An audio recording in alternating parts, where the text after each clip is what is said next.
Good afternoon, it's 1 o'clock. I'm Nathan Rawlings and these are your Solent Sports News headlines. Southampton have another huge game at the bottom of the Premier League table tomorrow. They travel to Molineux to face winless Wolves. This comes after Saints earned their first 3 points of the season at home to Everton last week. And in European football, Chelsea thumped FC Noah 8-0 to claim the biggest ever victory in the Conference League.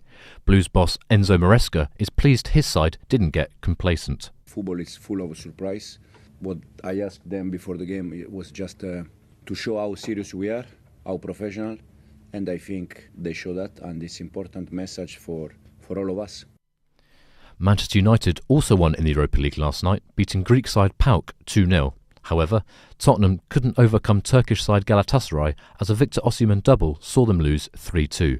Spurs boss Ange Postecoglou says that they knew they were in for a tough encounter. I thought the game was as expected, They obviously they have some dangerous players and you need to control the game with the ball better than we did tonight. And, I think that first half ultimately cost us the game. And moving down the football pyramid, Eastleigh return to National League action tomorrow with the Spitfires hosting Braintree Town. Kelvin Davis's men are currently on a run of 7 games without a win and sit 11th in the table, just 2 points off a playoff spot. In women's football, Southampton return to St Mary's for a championship clash on Sunday. They host Durham, who sit just 2 points above them in the table. Midfielder Alice Griffiths thinks it will be a tight game. If we have a great game and everything goes well, we have a big chance to win the game. If we don't have that, we're probably going to lose the game. So we need to go into this game with that mindset that we need to be perfect. Elsewhere in women's football, Tottenham travelled to Super League leaders Manchester City this evening, chasing back-to-back top-flight wins. They've had a faltering start to the season, but can climb to 5th with a victory at the Etihad. Boss Robert Willem says that this is going to be an incredibly tough match. If we have a great game and everything goes well, we have a big chance to win the game. If we don't have that, we're probably going to lose the game. So we need to go into this game with that mindset that we need to be perfect. Meanwhile, Arsenal host Brighton in a 7 p.m. kickoff. Moving to cricket, and Hampshire women's batter Maya Bouchier could make her England Test debut. She's been included in the England squad for their tour of South Africa. Uncapped all-rounder Freya Kemp has also been included in the squad for the first time.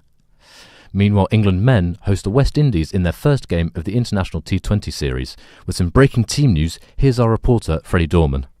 Thanks, Nathan. So the West Indies fast bowler Azari Joseph has been suspended for 2 matches after an incident in their game against England on Wednesday. He stormed off the field not once but twice following an argument with captain Shai Hope and 2 missed fields of bowling. The West Indies Director of Cricket, Miles Bascombe, has said that Joseph's behaviour does not align with their core values and that such conduct cannot be overlooked.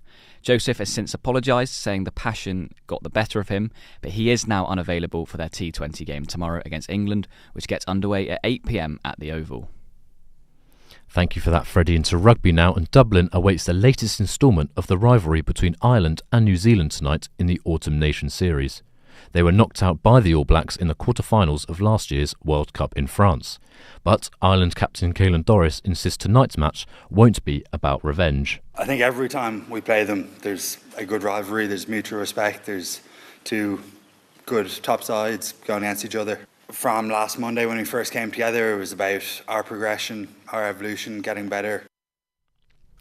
Moving on to tennis now, and British men's number 2 ranked Cameron Norrie has progressed to the Moselle Open semi-finals. He plays Frenchman Corentin Moutet this afternoon in France. This is only Norrie's 3rd ATP event after suffering a forearm injury in July. And Luke Humphries will begin his defence of the darts Grand Slam title tomorrow. Here is our darts reporter Millie Payne to tell us more. Millie. That's right, Nathan. Humphries will face Raoni J. Rodriguez as he bids to retain his maiden title, the start of his dominance in the sport, really. So the Grand Slam of Darts group stage will see 32 players competing in a round-robin format across the opening 4 days, with 16 ties taking place across 2 sessions tomorrow. Some big names in action tomorrow too. 4th seed Rob Cross headlines the afternoon's action. He plays Leonard Gates. You'll also be able to see the likes of teenage sensation Luke Littler in action. Also Stephen Bunting and Gary Anderson too. So it should be a very interesting day in the tournament ahead of the World Championship tomorrow. Thank you very much for that, Millie. And you can keep up to date with all the darts news on our website, Solent Sports News. The final race of the MotoGP season has been switched from Valencia to Barcelona due to the devastating floods in Spain. The season finale was scheduled to be held at the Circuit Ricardo Tormo in Valencia, but the venue has been damaged by floods caused by torrential rain. Spanish rider Jorge Martin leads the championship and holds a 24-point lead over defending champion Francesco Bagnaia. In basketball, the Milwaukee Bucks have put an end to their 6-game losing streak. They beat the Utah Jazz 123-100, with Damian Lillard scoring 34 points and assisting a further 7. To the NFL, and the Baltimore Ravens fought back late to beat Cincinnati Bengals 35-34. They fought back from a 14-point deficit to take the win, with quarterback Lamar Jackson providing the winning pass just 2 minutes from time. The Ravens' 28 second-half points were the most scored by any team after the halftime break this season. And that's all from us from this hour. We'll be back at 2 o'clock for more Solent Sports News headlines. See you soon. Across the South Coast, live from Solent University, you're listening to Solent Sports News.